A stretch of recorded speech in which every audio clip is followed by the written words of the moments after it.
I don't know if this is a cultural thing, but talking to your crush on the phone in a brown household is damn near a survival horror game experience. Like, the entire time you're looking over your shoulder, making sure your mom doesn't come into your room, and if she does, you're cooked, or you're fast enough and you shove your phone under your pillow immediately like you just got caught watching the hub. I'm not sure which one would be worse, to be honest. Bro, I was a stealth god when it came to hanging out with girls without my parents knowing. To be honest, I don't think my dad ever really cared, but I had a specific strategy to make sure my mom didn't find out. Because if she did, that slipper's gonna be coming right at my head. First off, you always gotta pad the little gap at the bottom of the door with like sweatpants or something to muffle the sound as much as possible. Then, if you can, lock your door, obviously, but if you don't have locks on your doors, or if you live in a household where not locking your door is a policy, at that point, you just gotta use the social media or friend strategy at all times. I'm sure that everyone has used the social media strategy at some point. Basically, if they walk in, you hang up and switch to Reels immediately. That way you can tell them whatever they heard was like TikTok or YouTube Shorts or Reels or whatever. Once they walk in and they see you watching Khan Academy,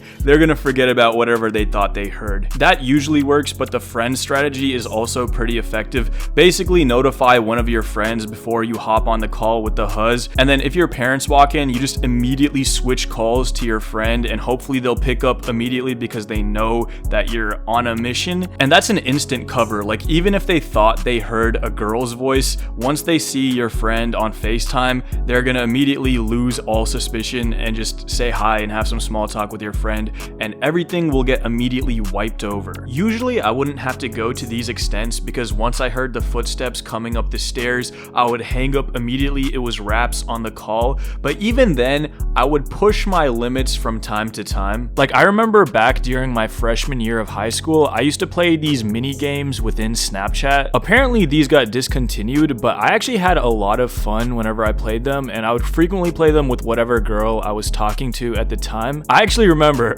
oh my god, I remember I was talking to these two girls who were supposedly best friends, and the three of us would hop on a call and we'd play Snapchat games together. And then for whatever reason, these two best friends would be super passive aggressive to each other on the calls, and they'd try to get the other one to leave, and when the other one would leave, they would immediately talk trash about the other one. And like, I don't know how I was supposed to be attracted to any of that. Eventually I just got super weirded out and stopped talking to both of them. But whenever we were talking, every once in a while my mom would walk in and be like, "What are you doing? Who are you talking to?" And I'd be like, "Oh, I'm just playing Snapchat games." And she didn't know how Snapchat works. She didn't know it was a social media site. So she'd be like, "Oh, okay." I guess she just thought I was playing like really bad, terribly made mobile games. But that was nothing compared to the one time I met that girl who played violin. Basically, me and this girl both played violin, and one day we were up talking at night and she wanted to hear me play on call. So I was like, okay, bet. So I pulled out my violin, I started playing a piece we both knew, and then my mom walked in because she wanted to hear me because she thought I was practicing. She literally stood right outside my door as I had my phone out, and I was just praying she wouldn't look at my phone. So I was like, oh, hi mom, and she's like, "Oh, I just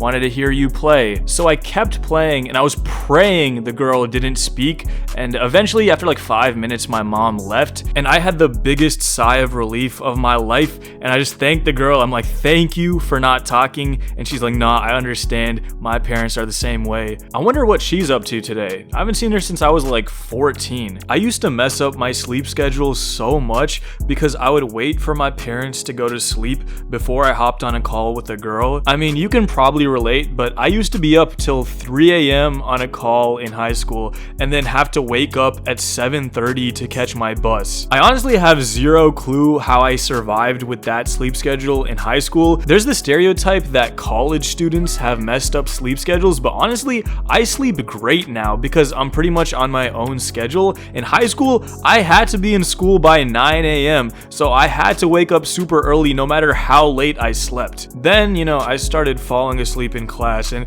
I can make an entire video about that if you want. I got a couple embarrassing sleep stories from school. The thing is, I'm actually not the biggest phone caller or texter. Like, girls in the past have told me that I'm dry, and it's like, all right, teach me how to be wet. Like, I want to be wet for you. I just prefer like a real life face-to-face interaction. I don't know, maybe that's just me. I might be a 20-year-old unk, I don't know. Now, I have been seeing this girl for the past few months. You know, it's nothing crazy. She goes to OU, I go to UTD, so it's calm, you know, it's calm, it's cool. The thing is, every couple of days we'll hop on a call and we'll be up super late talking, and every time I'm like, all right, we're gonna make this one short. I tell her like I gotta get some work done, so let's just have a 20-minute call, you know, something nice, something cute, and then call it a night. And next thing you know, it's 4 a.m. and we've been yapping for the past 5 hours. I think next time I'm literally just gonna set a timer and be like, all right, time's up. Good night. The thing is, my mom likes using the upstairs restroom, so she still comes up in the middle of the night to use the restroom. And then whenever I hear her, I just gotta immediately mute the call. And it's like, bro, I'm a 20-year-old grown man, and talking about relationships with my mom is still a little too uncomfortable. Don't even get me started on the time that she found protection in my room, and we're not talking about knee pads here. Anyways, that's a story for another day. But yeah, I've been seeing this girl for the past couple of months, and she's from Frisco, so whenever she's back in town visiting her parents, we usually see each other. But since neither of us can go to the other one's house, we usually just meet outside like at a mall and then hang out there. But as you know, Thanksgiving break just happened, so she was back in town for the entire week, and one day my parents went out to a dinner with their friends, so they were gone for like 5 hours during the night, so you know your boy had to invite the girl over. She's been talking about making me pasta for a minute, so we went out to Target, got the ingredients, came home and made vodka pasta because we had the entire house to ourselves, and I'm not gonna lie, it was mad gas. We also started watching Desperate Housewives, which is her favorite show, and it was pretty interesting. She also got me this candle that smells really good, and also got this body wash that also smells pretty good because she wants me to upgrade my shower routine from Dove soap to Harry's body wash. Anyways, we have a good time, it was a vibe, and she leaves before my parents come home. The thing is, I rarely ever cook. I just use whatever body wash my parents get from Costco, and I've never had a candle for my room. So it would be pretty sus if one night I just show up with all of this stuff. But yeah, then my parents come home and they see all the ingredients laid out in the kitchen. They're like, what did you do? I'm like, oh, I made pasta. Then my mom comes up and she smells the candle. She's like, what's that? And I'm like, oh, I decided to get a candle for myself. And she's like, oh, okay. Then she goes into the bathroom and she's like, you got new soap? And I'm like, yeah, you know, I just felt like switching it up.